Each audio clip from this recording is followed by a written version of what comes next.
Two Junction City residents were taken to a local hospital for minor injuries following a Sunday evening crash in Geary County. The accident occurred just after 6:30 p.m. on I-70 near milepost 306.7 when a 2019 Freightliner semi-truck driven by a 37-year-old Scrob Dastanoff of Mason, Ohio, lost control of the truck due to the heavy rain. He then crossed the median into the eastbound lane, sideswiping a 2015 GMC Terrain driven by 25-year-old Jalen Williams Flanagan, causing him to veer right into the north ditch, striking an embankment, and then rolling over one time before coming to a stop. Williams Flanagan and his passenger, Endia McNeil, were both transported to Stormont Vale in Junction City for suspected minor injuries. Dastanoff and his passenger were not injured in the collision. All four occupants of the two vehicles were properly restrained at the time of the collision. Several departments in Riley County are set to begin new hours today. The hours, which were temporarily put in place for the county back in July, are now permanent going forward.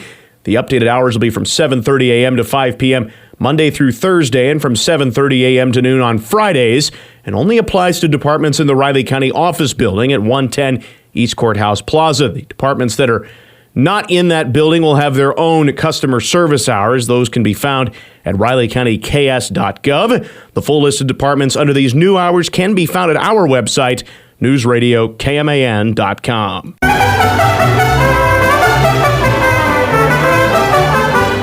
This weekend, local residents honored the dead and celebrated the living as part of a two-day Day of the Dead celebration at the K-State Student Union. The event was hosted by the K-State Student Union Program Council, UPC, and featured sugar skull decorating, kite decorating, face painting, live mariachi music, folkloric dancers, and free snacks.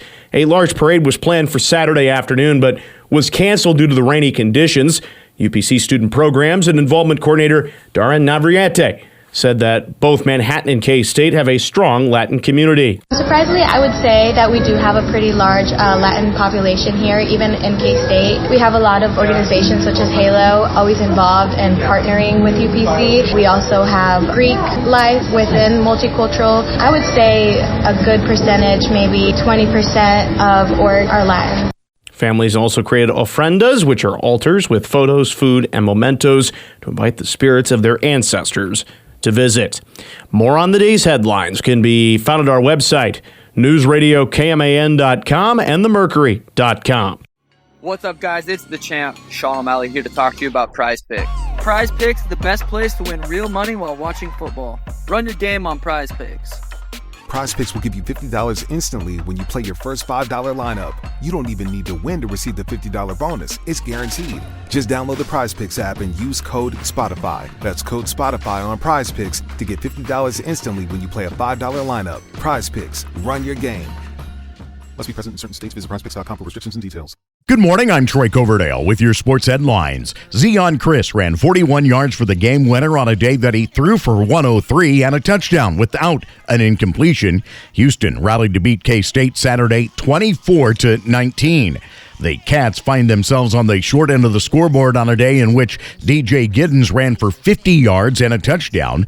Avery Johnson finished 23 of 39 for 238, a touchdown, but was also picked off twice. The Wildcats fell to number 2 in the latest AP Top 25, suffering a 5-slot move down matched by Pitt, which had its unbeaten season spoiled with a loss to SMU Saturday. Oregon is the unanimous number 1 this week.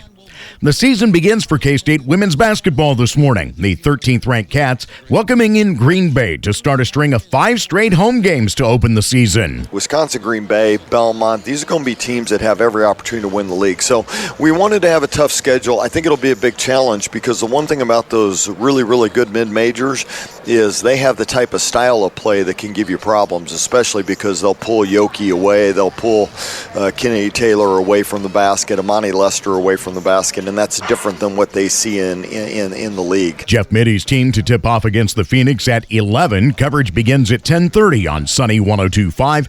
Tip-off and coverage on News Radio KMAN beginning at 11. Manhattan, Rock Creek, and Valley Heights volleyball teams all advanced to Saturday's semifinals at their respective state tournaments. Rock Creek took second, falling to Bishop Miege in the 4A title match. Manhattan dropped its 2 decisions Saturday to place 4th at 6A. Valley Heights fell in the 2A championship to Maranatha Academy. The Chiefs, the last unbeaten in the NFL, can set a club record against Tampa Bay by winning a 14th consecutive game going back to last season. Game time tonight just after 7. Coverage on News Radio KMAN begins at 6. Have a great day. I'm Troy Coverdale.